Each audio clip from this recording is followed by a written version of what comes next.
Assalamualaikum warahmatullahi wabarakatuh. Halo teman-teman, masih dalam mata kuliah multimedia bisnis. Di pertemuan kedua ini kita akan lebih banyak berbicara tentang apa saja sih keterampilan yang harus dimiliki oleh seorang desainer grafis. Butuh berarti sampai kita mendapatkan skill yang sesuai kebutuhan. Langkah yang mudah bagi pemula gunakan teknik ATM, amati, tiru, modifikasi. Jadi ini adalah rekomendasi yang saya berikan kepada teman-teman ya. Jadi selama istilahnya berdasarkan pengalaman saya, ketika teman-teman itu mau membuat sebuah produk grafis dan bingung harus mulai dari mana, teman-teman bisa gunakan teknik amati, tiru, dan modifikasi ini. Gitu ya.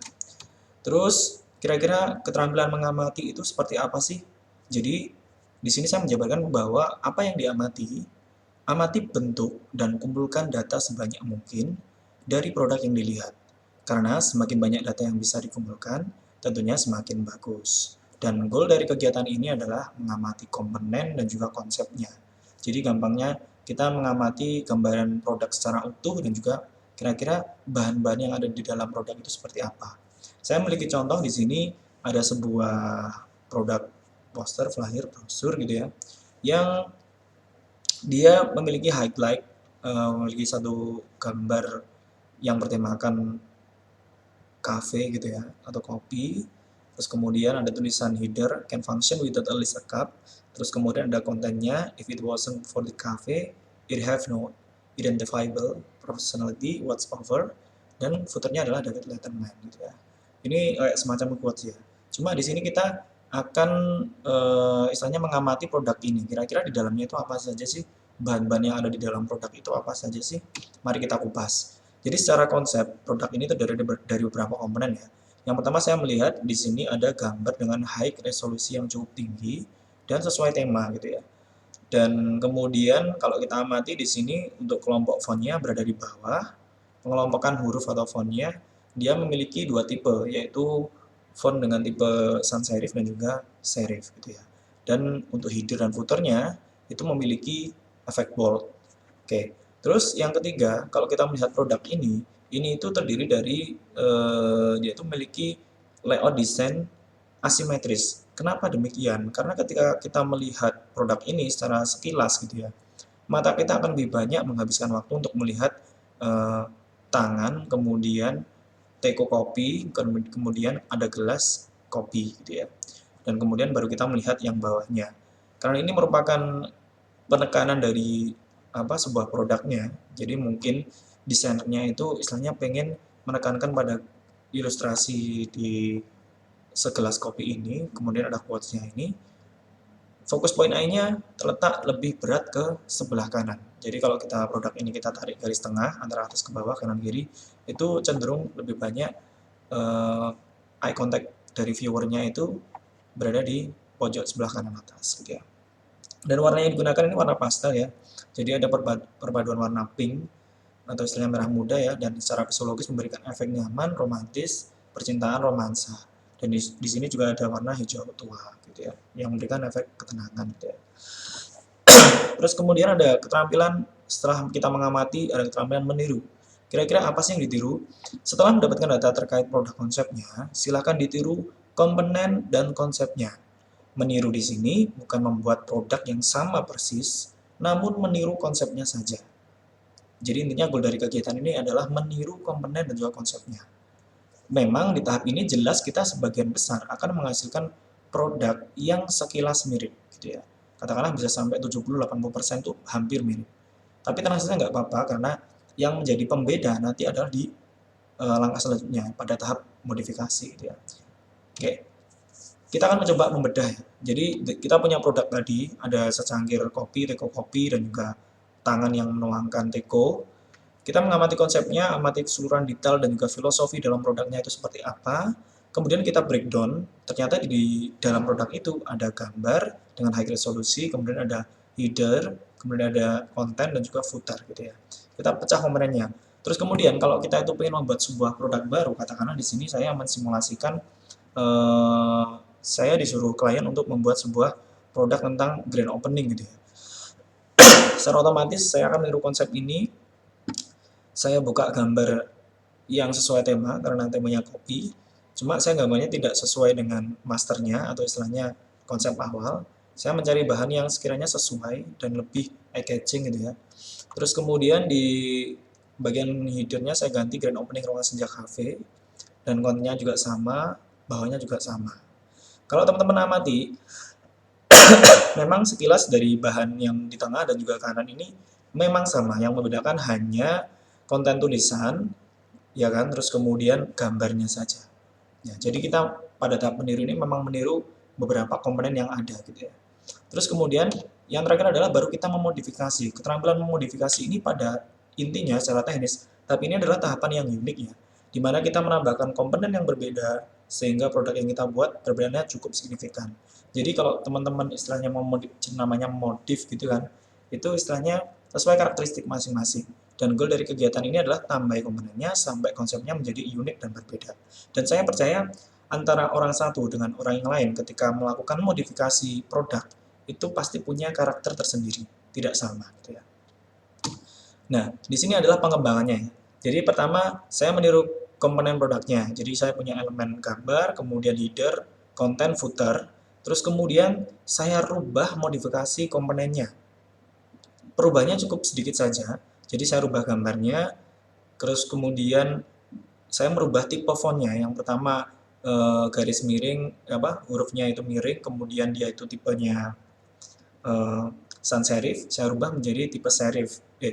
Maaf, yang awalnya itu adalah sans serif, saya rubah menjadi sans serif gitu ya. Terus kemudian yang tengahnya tetap sama, kemudian yang bawahnya juga sama. Yang awalnya itu adalah sans serif, saya rubah menjadi serif. Cuma perubahan gitu aja. Terus setelah saya merubah komponen, istilahnya bahannya itu sudah saya rubah, ketika saya menggodok atau istilahnya memadukan gambar tersebut, saya juga merubah layoutnya. Jadi yang awalnya asimetrisnya itu lebih condong ke sebelah kanan, di sini saya membuat perubahan layout desainnya itu lebih condong tulisannya lebih banyak ke sebelah kiri gitu ya. Jadi bisa dilihat teman-teman di sini untuk tulisannya, kontennya saya taruh atas, jadi terus kemudian header footernya saya taruh bawah gitu ya. Jadi ada perubahan layouting gitu ya. Kemudian untuk warnanya saya mengembangkan sesuai kreativitas sendiri gitu ya. Jadi yang awalnya warnanya pink, di sini saya melihat saya itu selalu memilih warna dari gambar yang sudah tertera. Jadi kalau di sini adalah eye catching-nya itu adalah warna kopinya lebih dominan warna coklat, saya menggunakan warna coklat. Dan juga warna coklat kan memberikan efek psikologi, memberikan rasa lapar ya, seperti itu. Oke. Terus kemudian kita lihat di sini secara kesimpulan ada kegiatan ATM. A itu amati komponen dan konsepnya, kemudian T itu meniru komponen dan konsepnya, dan M itu adalah menambahi komponennya sampai menjadi produknya itu unik dan berbeda, seperti itu. Ini adalah cara yang paling mudah. Nah, sampai akhirnya kita bisa membandingkan atau mengkomparasikan bahwa produk asli yang sudah dibuat itu ternyata bisa dimodifikasi dengan cara yang berbeda, bahkan menjadi sebuah produk baru seperti itu. Sebenarnya konsep amati tiru modifikasi ini banyak pro dan kontra ya, bahkan di dunia kreativitas pun juga sama seperti itu ya. Jadi banyak orang yang bicara bahwa kreativitas itu adalah sesuatu yang original, tapi saya termasuk orang yang percaya bahwa kreativitas itu sebenarnya hanya perpaduan dari komponen yang sudah ada, yang awalnya sudah ada, kemudian kita kolaborasikan pada sesuatu yang unik sampai akhirnya menjadi sebuah produk baru. Saya selalu memberikan contoh, semuanya ada produk gambar A, kemudian ada produk gambar B. Ketika produk gambar A dan B itu digabungkan, kemudian kita tata ulang, akhirnya menjadi produk baru, yaitu produk C, seperti itu kan makanya. Jadi bisa teman-teman di sini ada komparasinya ya, perbedaan ya. Jika di awal ini lebih asimetrisnya lebih banyak kanan, di sini saya menitik beratkan lebih banyak ke kiri, walaupun secara eye catching tetap sama. Orang itu akan melihat eye catchingnya adalah di gambar. Jadi sekali lagi untuk memilih gambar itu adalah gambar yang yang sesuai tema, kemudian resolusinya tinggi dan juga unik. Karena itu menjadi daya tarik bagi orang itu pengen melihat produkmu atau tidak gitu ya. Terus kemudian di sini juga ada modifikasi dari logo. Kalau tadi ada flyer gitu ya, poster, di sini juga logo. Saya melakukan konsep yang sama menggunakan amati tiru modifikasi. Di sini ada semacam logo untuk rumah makan ya, Q and Cheer.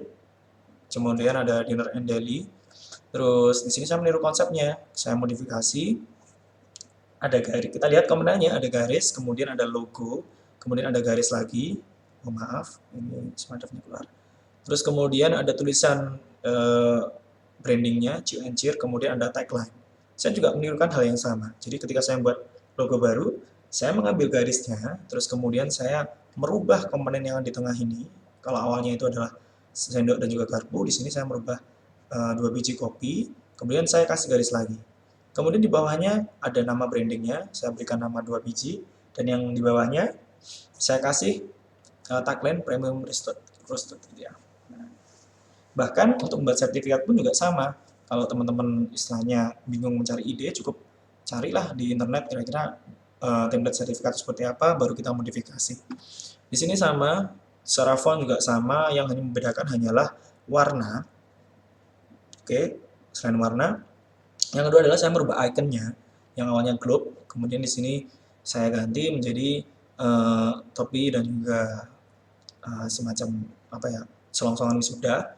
Terus kemudian di belakangnya saya kasih watermark gitu ya. Itu adalah kegiatan mengamati, tiru dan juga modifikasi.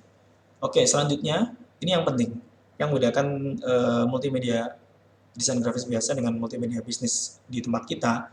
Setelah memiliki keterampilan mengamati, meniru dan juga modifikasi, selanjutnya untuk menambahkan efek bisnis di multimedia kita, biasanya kita perlu penerapan konsep marketing ke dalam desain yang sudah kita buat. Bagaimana caranya? Jawabannya adalah menggunakan AIDA.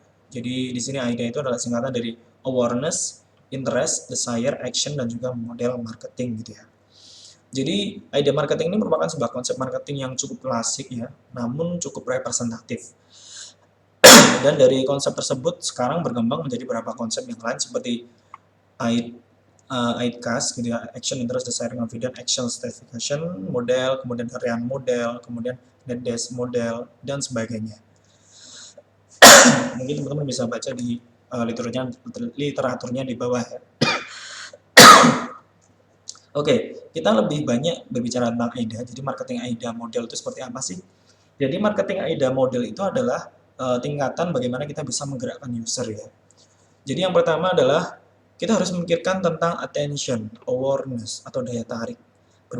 Hal ini berbicara tentang bagaimana caramu menarik perhatian konsumen dengan produk yang kamu buat.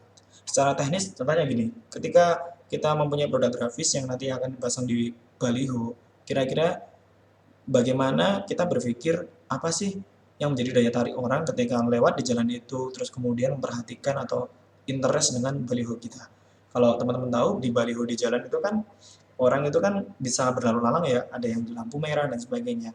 Ketika baliho itu memiliki attention atau daya tarik, entah itu gambarnya yang bagus atau istilahnya copywriting atau istilahnya tulisannya itu yang menarik, otomatis orang akan notice dan akan melihat, oh gitu ya.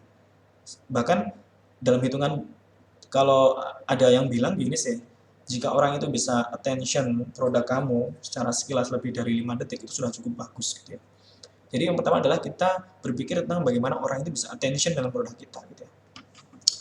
Terus kemudian ada interest. Ya, interest ini berminat kebutuhan. Kalau orang itu sudah attention, otomatis dia akan lebih kepo lagi. Kira-kira apa sih yang ada di dalamnya? Ini berbicara tentang benefit yang didapatkan oleh konsumen ketika menggunakan produkmu. Jadi di dalam produk grafis kita itu nanti diberikan kira-kira benefitnya itu apa. Sehingga ketika orang itu attention, dia akan melihat benefitnya secara sekilas dan otomatis lanjut ke tahapan orang itu akan memiliki hasrat atau keinginan, juga memiliki kesan. Di sini lebih banyak berbicara tentang pendekatan secara emosional ya kepada konsumen, sehingga timbul keinginan untuk membeli. Nah, ketika sudah timbul keinginan untuk membeli, otomatis konsumen akan langsung bertindak ke level tentang action atau tindakan. Di sini berbicara tentang bagaimana konsumen bisa melakukan tindakan seperti membeli, melakukan order terhadap konten dari produk yang kita buat, menghubungi nomor yang tertera di produk grafis kita, atau istilahnya mencari alamat perusahaan kita gitu ya. Oke, ini adalah sekilas tentang marketing AIDA. Kita akan kupas satu persatu. Ini adalah contohnya ya. Jadi di sini ada salah satu contoh gambar, saya ambil di internet gitu ya. Ini adalah penerapan konsep AIDA. Jadi attention-nya di mana? Attention-nya ini sebuah brosur, attention-nya di awal. Is your company suffering from business paralysis? Ini ya, terus kemudian ini ada gambar orang, ini yang menjadi attention-nya. Jadi attention-nya ada gambar seseorang pengusaha, kemudian ada jalur kanan, kiri, dan sebagainya, dia merasa kebingungan. Terus kemudian eh, ini ya, timbulkan sebuah interest. Apa sih yang menarik? See how core financial can help, apa ini tulisannya, solve this common business problem. Jadi ada sisi yang menarik. Core financial ini menawarkan bahwa seorang pebisnis itu istilahnya bisa dibantu lah untuk masalah finansialnya gitu ya di awal brosur. Ketika di awal brosur ini yang namanya halaman depan brosur kan itu mesti menjadi attention yang pertama ya. Ketika orang itu pertama melihat, oh ini ternyata menarik, baru dia akan membuka halaman selanjutnya. Kemudian setelah tahap ke daya tarik, kemudian sudah melihat ada sesuatu yang menarik, dia akan kepo di dalamnya itu apa, desire. Untuk menimbulkan desire di sini akan ada beberapa listing-listing ya, kira-kira seperti apa kayak gitu ya. Terus kemudian baru action. Biasanya action itu simple, di dalamnya itu ada nomor yang bisa dihubungi, kemudian QR code yang bisa dihubungi, nomor WhatsApp dan sebagainya. Nah, ini adalah salah satu sampel. Kemudian yang kedua ini juga sampel juga. Yang menjadi attention di sini ini ada brosur apa ya? Les piano ya. Yang menjadi attention atau perhatian di sini adalah expansion shell, news piano save up to 40%. Oke. Oh, ini penjualan piano gitu ya. Jadi ini lebih ke attention di atas, terus kemudian interestnya apa sih yang menjadi menarik? Kenapa kok saya harus membeli di sini? Nah, ini ada beberapa kelebihan quality for less gitu ya. Kemudian desainnya di sini adalah ada diskon 40% yang menjadi hasrat orang itu pengen membeli. Kemudian ada actionnya, ada nomor yang bisa dihubungi. Oke, kalau itu tadi beberapa contoh gambar yang lama. Terus kita akan mengupasnya, kira-kira detailnya itu seperti apa. Attention atau daya tarik, secara prinsip itu gini, berbicara tentang bagaimana caramu menarik perhatian konsumen dengan produk yang kamu buat. Teknisnya gimana? Teknisnya bisa gunakan gambar yang unik, atau teknik copywriting atau kata-kata penarik minat konsumen. Di sini saya punya sampel, yaitu punyanya Nike ya, semacam produknya Nike. Terus kita akan melihat attention-nya itu di mana. Meski dalam bahasa Inggris sebenarnya kita tahu ya, attention di dalam produk ini itu terletak pada teksnya yang unik yaitu 60%, walaupun tadi di contoh awal itu bilangan 40% itu termasuk kategori desire ya, tapi itu fleksibel sih sebenarnya. Kalau di sini saya melihat 60% itu menjadi attention-nya, dan kemudian juga ada hal yang menarik adalah tulisannya. Jadi konsep tulisan menggantung dengan perpaduan gambar dan sepatu ini dikemas menjadi suatu yang unik gitu ya. Ini menjadi attention. Nah, jadi yang menarik adalah konsep sepatu menggantung dan juga tulisan, dan kemudian diskon 60%-nya. Oke, selanjutnya interest. Jadi interest ini berbicara minat atau kebutuhan ya. Kira-kira ketika viewer itu sudah atau user itu sudah mulai tertarik dengan produkmu, kira-kira produkmu itu bisa memberikan apa sih bagi mereka? Secara teknis untuk produk yang belum memiliki branding itu biasanya agak cukup panjang ya mendeskripsikan benefit yang dapat oleh konsumen ketika memakai produk. Tapi jika sudah punya branding, desainer itu tidak perlu terlalu capek-capek membuat interest karena kalau sudah brandnya itu terkenal, konsumen itu sudah merasa tertarik. Nah, saya akan berikan sampel atau contoh di sini ya, sama produknya Nike, ini brosurnya Nike ya. Interestnya di sini, Nike merupakan perusahaan yang memiliki branding yang kuat dan juga ambasadornya yang dipakai misalkan atlet dunia seperti CR7, kemudian Neymar, kemudian Messi gitu ya, dan juga ada atlet-atlet yang lainnya. Tapi mereka juga menerapkan AIDA. Di brosur ini, interestnya itu terletak pada tulisannya ya, plus ya, fleksibel dan juga comfort, serta desain dari berbagai sisi dari sepatu. Jadi ada desain tampak belakang, kemudian samping, bawah, dan juga atas. Nah, seperti itu. Oke, kemudian setelah memahami tentang interest gitu ya, ada desire, hasrat keinginan. Kira-kira berbicara tentang pendekatan secara emosional kepada konsumen, sehingga timbul keinginan untuk membeli, gitu ya. Jadi di sini secara teknis, bagaimana kita berpikir gimana sih menimbulkan kedekatan emosional kepada konsumen? Tipsnya kamu bisa bertindak seolah menjadi konsumen, dan ketika melihat produk yang kamu buat, sebenarnya apa sih yang kamu rasakan? Atau lakukan riset kepada beberapa responden dan lihat hasilnya. Jika masih kurang, pertajam lagi unsur emosionalnya di produkmu, dan berikan efek dramatis, bisa dengan gambar, bisa lewat kata-kata. Oke, di sini kalau yang produk tadi ini kan desire-nya bisa tulisan 60%, tetapi kita juga bisa menyebutnya di situ attention. Jadi ada suatu yang menjadi daya tarik dan juga menjadi hasrat. Langsung lompat. Jadi produk yang ini nih interest-nya itu memang tidak ada karena saya sudah seperti yang sudah saya bilang tadi, dia itu sudah memiliki branding dan orang itu sudah tahu bahwa branding sepatu Nike itu sudah cukup bagus dan cukup benefit bagi bagi pemakainya gitu ya. Kecuali dibuat brosur seperti ini memang harus detail, interestnya juga harus detail gitu. Nah, di sini untuk desire-nya atau bagaimana menimbulkan hasrat, Nike ini juga punya strategi yang unik. Jadi dia advertising-nya itu menambahkan efek dramatis, menumbuhkan kedekatan ke konsumen dengan ilustrasi gambar. Di mana di produk ini, Mercurial Revolution of Speed ya, sepatunya ini, dia memberikan kesan bahwa kita itu bisa dengan membeli sepatu tersebut, kita seolah-olah bisa menjadi seperti CR7 ya, yang tangguh dikejar lawan di belakangnya gitu ya. Ini cukup dramatis ya gambarnya. Nah, ini musuhnya di belakang itu sampai ada yang berteriak-teriak gitu ya, sampai menjadi partikel-partikel lepas kayak gitu ya. Karena tidak mampu mengejar ketertinggalannya dari CR7 dengan memakai kelebihan sepatu Mercury-nya gitu ya. Terus kemudian ini juga desire-nya kalau tadi lebih ke fokus ke gambar apa CR7 ya, di sini desain utamanya berbeda lagi terletak pada teksnya gitu ya. Ada explosive speed didukung dengan ilustrasi Neymar yang sedang berlari, kemudian di belakangnya dikasih efek-efek seperti noise ya, kayak gitu ya. Ini sama-sama merkurialnya seperti itu.